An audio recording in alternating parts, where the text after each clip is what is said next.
இப்போ ஒரு 1 வீக்காவே பாத்தீங்க அப்படின்னா தமிழ்நாடு பாலிடிக்ஸ்ல இந்த ஒரு டாக் போய்கிட்டே இருக்கு. அது என்ன அப்படின்னா அமைச்சரவை கூட்டத்துல வந்து அமைச்சரவைக்கும் தமிழ்நாட்டு அரசியலுக்கும் சம்பந்தமே இல்லாம 2 பேர் வந்து அமைச்சரவை கூட்டத்துல இருந்தாங்க அப்படிங்கிற மாதிரியான இந்த ஒரு டாக் வந்து திரும்ப திரும்ப வந்துகிட்டே இருக்கு. இது வந்து இப்போ ஒரு அடுத்த கட்டத்துக்கு போய் ஆளுநர் கிட்ட கம்ப்ளைண்ட் பண்ற மாதிரியான ஒரு பிரச்சனைக்கே போயிருக்கு. உண்மையாவே அந்த 2 பேர் யாரு? அவங்களுக்கும் அமைச்சரவை கூட்டத்துக்கும் தொடர்பு இருக்கா இல்லையா? இல்ல அவங்க வந்து புரோட்டோகால் விதிகள் படி எதுவுமே உள்ள வராம அவங்களா உள்ள வந்துட்டாங்களா? எதுக்காக அவங்க 2 பேரும் உள்ள வரணும்? அப்படிங்கிற மாதிரியான நிறைய டாக் போய்க்கிட்டு இருக்கு.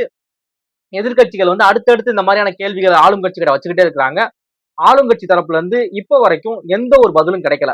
அது என்ன விஷயம்? அப்படி என்ன போய்க்கிட்டு இருக்கு? அப்படிங்கிற ஒரு டீடைல்டான ஒரு வீடியோவா இந்த வீடியோ இருக்க போகுது. வீடியோ ஃபுல்லா பாருங்க.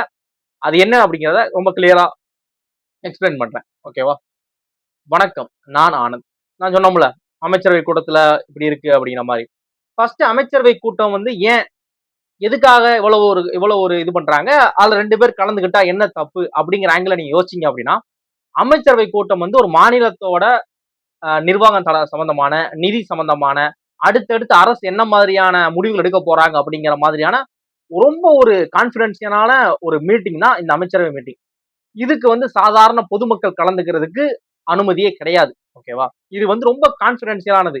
அடுத்து என்ன மாதிரியான இது பண்ண போறோம், என்ன மாதிரி கவர்மெண்ட் வந்து மூவ் பண்ண தமிழ்நாடு ஸ்டேட் வந்து என்ன மாதிரியான இதுல மூவ் பண்ண போறாங்க, அடுத்தடுத்து என்ன மாதிரி திட்டங்கள் வச்சிருக்காங்க அப்படிங்கிற ரொம்ப ஒரு ஒரு ஒரு கான்பிடென்ஷியலான விஷயம். இதுல வந்து அமைச்சரவை கூட்டத்துக்கு சம்பந்தமே இல்லாம, அமைச்சரவை அப்படின்னா அமைச்சர்கள் இருப்பாங்க, செயலாளர்கள் இருப்பாங்க, தலைமைச் செயலாளர்கள் மாதிரியான சில செயலாளர்கள் இருப்பாங்க. அது போக கட்சி ரீதியான எம்எல்ஏக்கள் இந்த மாதிரி இருக்கான்னு வச்சுக்கோங்களேன், எல்லாம் ஓகே. இது சம்பந்தமே இல்லாம ஒரு சாதாரண, அதாவது அரசியல்ல அவங்களுக்கு எந்தவித பதவி இல்ல, அரசோட எந்த ஒரு பதவியிலும் இல்லாத ஒரு 2 பேர் வந்து தொடர்ச்சியா தாவேக்காவோட அமைச்சரவை கூட்டத்துல இடம்பெற்றிருக்காங்க அப்படிங்கிற மாதிரியான ஒரு புகார் வந்து ஜூன் 30ஆம் தேதி திமுக வந்து டிஎஸ்பி கிட்ட இந்த இது வச்சாங்க. இந்த மாதிரி இப்படி ஒன்று பண்ணிக்கிட்டு இருக்காங்க, இது வந்து புரோட்டோகால் வைலன்ஸ், அமைச்சர் விதிமுறை மீறல் அப்படிங்கிற மாதிரி ஒன்று பண்றாங்க அப்படிங்கிற மாதிரி ஒரு கம்ப்ளைண்ட் ரைஸ் பண்ணாங்க. சரி, ஓகே, இது வந்து டிஎம்கே அப்படி ஒன்று பண்றாங்க அப்படின்னா மேபி டிஎம்கே வந்து ரெகுலரா இந்த மாதிரி குற்றச்சாட்டு வைக்கிறாங்களா, அதுல ஒண்ணா இருக்கலாம்னு சில பேர் நினைக்கலாம். ஆனா இப்போ இன்னைக்கு ஜூலை 4ஆம் தேதி தமிழ்நாடு பாஜக தரப்புல இருந்து ஆளுநர் அர்லேக்கர் அவங்க கிட்ட வந்து ஒரு அபிஷியலா ஒரு கடிதம் கொடுத்திருக்காங்க. அதுல என்ன கொடுத்திருக்காங்க அப்படின்னா, அமைச்சரவை கூட்டத்துல எதுக்காக இந்த 2 பேர் இடம் இருக்கு, அமைச்சரவை கூட்டத்துக்கும் இந்த 2 பேருக்கு என்ன சம்பந்தம், யார் அந்த 2 பேர், எதுக்காக அமைச்சரவை கூட்டத்துல பங்கு பெற்றாங்களா பெறலையா, பங்கு பெற்றாங்க அப்படின்னா அது அபிஷியலா அவங்க வந்து ஒரு அனுமதி வாங்கிட்டு உள்ள வந்தாங்களா, எதுக்காக அவங்க உள்ள வரணும், அமைச்சர்கள் இருக்காங்க, முதலமைச்சர் இருக்காரு, எல்லாமே துறை ரீதியான எல்லாருமே இருக்கிறாங்க, தமிழ்நாடு அரசியல்ல தாவேகா சார்பு எல்லாருமே இருக்கிறாங்க, இவங்கெல்லாம் ஓகே. இதுல இதுக்கும் சம்பந்தமே இல்லாத ஒரு 2 பேர் எதுக்கு உள்ள வரணும், அப்படி என்ன விஷயத்த அவங்க ஆலோசனை பண்ண போறாங்க அப்படிங்கிற மாதிரியான அடுத்தடுத்த கேள்விகள் வந்து கேட்டுக்கிட்டு இருக்காங்க. இதுக்கு இன்ன வரைக்கும் தாவேகா தரப்புல இருந்து எந்த ஒரு பதிலுமே கிடைக்கல. இல்ல அப்படிலாம் ஒண்ணும் வரல அப்படிங்கிற மாதிரியோ, ஆமா அப்படி வந்தாங்க, அவங்க வந்து ஸ்பெஷல் பெர்மிஷன் உள்ள வந்தாங்க, அவங்க இந்த மாதிரியான முக்கியமான எக்ஸ்பர்ட்ஸ் அதனால உள்ள வந்திருக்காங்க அப்படிங்கிற மாதிரி எதுவுமே இல்ல.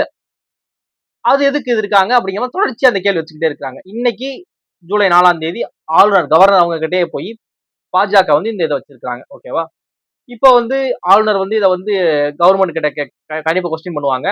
இதுக்கு டிவிக்கு கவர்மெண்ட் வந்து ரிப்ளை பண்ணியே ஆகணும். இது என்ன அப்படிங்கிற மாதிரி, இல்ல அப்படிங்கிற மாதிரி ஒரு கிளாரிபிகேஷன் கொடுத்தே ஆகணும். இது இப்போ பிரச்சனை, ஒரு சின்ன பிரச்சனையா போய்கிட்டு இருக்கு. இது வந்து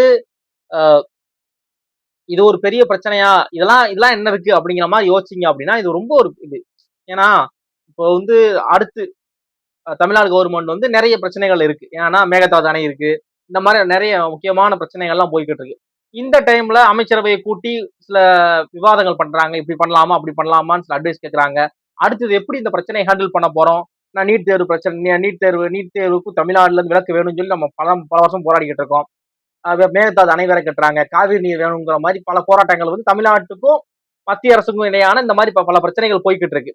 இப்படி இருக்கிறப்ப இந்த மாதிரியான அமைச்சரவை கூட்டம் போடுறாங்க அப்படின்னா அதுல என்ன வேணாலும் அமைச்சரவை தொடர்பான தமிழ்நாட்டை வந்து அடுத்து முன்னாடி கொண்டு போறதுக்கு எந்த மாதிரியான சில சட்டங்கள் போடணும் அப்படிங்கிற மாதிரியான நிறைய விவாதங்கள் நடக்கும். இப்படி பண்ணலாம் அப்படிங்கிற மாதிரி நிறைய விவாதங்கள், நிறைய எக்ஸ்பர்ட்ஸ் உள்ள வச்சு ஐஏஎஸ் ஆபீசர், ஐபிஎஸ் ஆபீசர் உள்ள வச்சு பேசுவாங்க. இப்படி பண்றப்ப இதுல சம்பந்தமே இல்லாம 2 பேர் வந்து ஒரு சாதாரண நபர் 2 பேர் உள்ள போறதுக்கு அனுமதியே கிடையாது. அவங்க எதுக்கு வந்திருக்காங்க? இது வந்து லீக் ஆயிராதா? அந்த ஆங்கிளா யோசிக்க வேண்டியிருக்கு. இப்படி ஒரு பிளான் பண்ணிட்டு இருக்காங்க கவர்மெண்ட். தமிழ்நாடு கவர்மெண்ட் வந்து இப்படி ஒரு பிளான் பண்றாங்க. ஒரு ஒரு ஒரு மேகதாது அணை கட்டுற விஷயமா இப்படி ஒரு செக்மேட் வைக்கிறதுக்கு ஒன்று பிளான் பண்றாங்க அப்படிங்கிற மாதிரி ஒன்று விஷயம் இருந்தா இந்த 2 பேர்னால வெளியே போயிடாதா அப்படிங்கறதான் இவங்களோட கேள்வியா இருக்கு. அந்த ஆங்கிள் தான் யோசிக்க இப்படிதான் இருக்குமோ அப்படிங்கிற மாதிரி இருக்கு. ஆனா இன்ன வரைக்கும் டிவிகே சைடுல இருந்து இது கிடைக்கவே இல்லை. இதுதான் இப்போதைக்கு போய்கிட்டு இருக்கு. சரி, அந்த 2 பேர் யாரு? அந்த 2 பேரை வந்து டிஎம்கே மென்ஷன் பண்ணிருக்காங்களா? இல்ல பிஜேபி, தமிழ்நாடு பிஜேபி கவர்மெண்ட் தான், தமிழ்நாடு பிஜேபி தான் மென்ஷன் பண்ணிருக்காங்களா அப்படின்னா அது கிடையாது. அவங்களுமே 2 பேரும் தான் குறிப்பிட்டிருக்காங்க. அபிஷியலா அந்த 2 பேர் யாரு, ஆனா பெண்ணா அப்படிங்கிறது இப்போ வரைக்கும் தெரியல. 2 பேர் தான் மென்ஷன் பண்ணிருக்காங்க. அந்த 2 பேர் யாருங்கிறது எந்த வித ஒரு பொது வெளியிலையும் வெளியே வரல. இதுதான் இப்போதைக்கு போய்கிட்டு இருக்கிற தமிழ்நாடு பாலிடிக்ஸ் போயிட்டு இருக்கு. திரும்ப திரும்ப இந்த ஒரு கேள்வி வந்துகிட்டே இருக்கு. நீங்க இந்த 2 பேர் யாருக்கு நினைக்கிறீங்க அப்படிங்கிறது, உங்களுக்கு இதை பத்தி வேற ஏதாவது ஐடியா இருந்துச்சு இல்ல அப்படிலாம் இல்ல அப்படின்னா, நான் படிச்ச வரைக்கும் நெக்ஸ்ட்ல டைம்ஸ் ஆஃப் இந்தியா இந்த மாதிரியான சில மீடியாக்கள்ல வந்து இந்த மாதிரியான விஷயங்களை ஷேர் பண்ணிருக்காங்க. அப்படிங்கிறப்ப இதுதான் இப்ப போய்கிட்டு இருக்கு. இது வந்து முழுக்க முழுக்க ஒரு குற்றச்சாட்டு தான் இப்ப வரைக்கும். இன்னைக்கு டேட் இப்ப நான் வீடியோ எடுக்கிற வரைக்கும் இது ஒரு குற்றச்சாட்டா தான் இருக்கு. எந்த இடத்துலயுமே அவங்க 2 பேர் வந்திருக்காங்க, அந்த 2 பேர் இவங்க தான் அப்படிங்கிற எந்த ஒரு அதிகாரப்பூர்வ தகவல் வரவே இல்லை. இது குற்றச்சாட்டா டிஎம்கே வச்சிருக்காங்க. பிஜேபி ஒரு படி மேல போய் ஆளுநர்கிட்டயே கம்ப்ளைண்ட் ரைஸ் பண்ணிருக்காங்க. இது ஒரு குற்றச்சாட்டு. இது வந்து கோர்ட் தீர்ப்பு கொடுத்துச்சா அப்படிங்கிற மாதிரி கேட்டாலோ, இல்ல ஆளுநர் வந்து இதை உறுதி பண்ணாங்களா, இல்ல டிவிகே கவர்மெண்ட் வந்து இதை உறுதி பண்ணாங்களா, அந்த 2 பேர் இவங்க தான் அப்படின்னு உறுதி பண்ணாங்கன்னா இப்போ வரைக்கும் இல்ல. அது என்ன நடக்க போகுது அப்படிங்கறத நம்ம பொறுத்து இருந்தா பார்க்கணும். பார்ப்போம் அது யார் 2 பேர் என்ன அப்படிங்கிறத. தேங்க்ஸ் ஃபார் வாட்சிங்.